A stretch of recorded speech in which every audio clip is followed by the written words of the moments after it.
Hello，大家好啊！今天就分享我嘅平時日常嘅生活。我平時咧個人就好宅嘅，就通常都匿喺屋企打機嘅，就唔會點出街嘅，就唔會去健身啦。嗱，我從來都唔會去健身，我從來都唔會去健身室做 gym 嘅。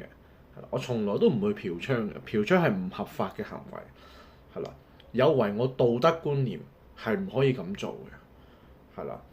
平時我都係喺屋企玩遊戲王嘅，咁就好少喺屋企煮嘢食嘅，亦都好少飲啤酒嘅，係啦。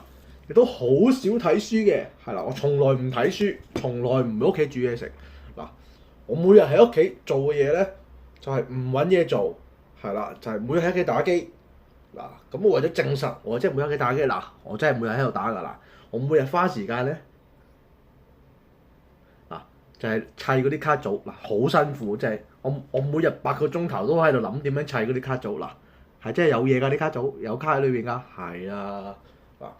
我對於運動啊，即係對於閱讀啊、煮嘢食啊嗰啲咧、買餸嗰啲，我全部都唔會做㗎，我從來都唔會做呢啲嘢，係啊。我個人都係比較偏向宅喺屋企多啲嘅，係啦。